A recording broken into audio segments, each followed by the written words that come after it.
గుంటూరు కారం సినిమా చూశాక నాకేమనిపించిందంటే అసలు ఈ సినిమాకి స్క్రిప్ట్ రాసుకున్నారా లేకపోతే డైరెక్ట్ షూటింగ్ లొకేషన్కి వచ్చేసి అక్కడ కొన్ని సీన్లు రాసుకుని సినిమా షూటింగ్ చేసేసి సంక్రాంతికి రిలీజ్ చేశారా అనిపిస్తుంది. ఈ సినిమా అయితే ఒక హాఫ్ బేక్డ్ ప్రొడక్ట్ అనే నాకు అనిపిస్తుంది.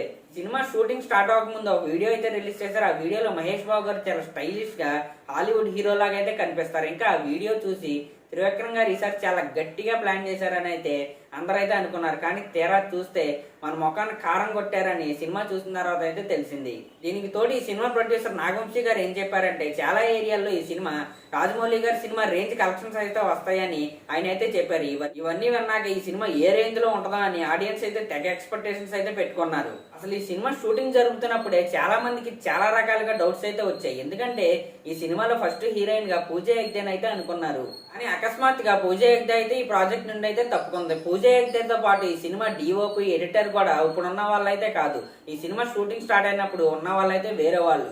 ఇలా సినిమా నుండి అందరూ వెళ్ళిపోతాం చూసి చివరికి మన తమనన్న కూడా వెళ్ళిపోతారని ప్రచారం అయితే చేశారు. కానీ ఆయన అయితే వెళ్ళలేదు. అప్పటి నుండి ఈ సినిమా టీంలో ఏదో జరుగుతుంది, ఈ సినిమా అయితే సరిగ్గా రావట్లేదని చాలా మంది అయితే అనుకున్నారు. చివరికి వాళ్ళు అనుకున్నట్టే జరిగింది. ఇప్పుడు మనం చూసిన గుంటూరు కారంలో మెయిన్ హీరోయిన్ గా శ్రీలీల, పని మనిషిగా సైడ్ హీరోయిన్ గా మీనాక్షి చౌదరి అయితే నటించారు.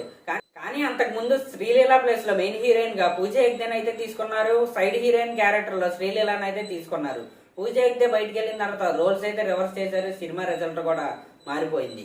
అసలు ఈ సినిమాలో హైలైట్ ఏంటంటే మహేష్ బాబు గారు. ఆయన కోసం ఈ సినిమా ఎన్నిసార్లు చూసినా చూడొచ్చేమో కానీ ఆయన కనుక లేకపోతే ఈ సినిమా అంతా డొల్లే.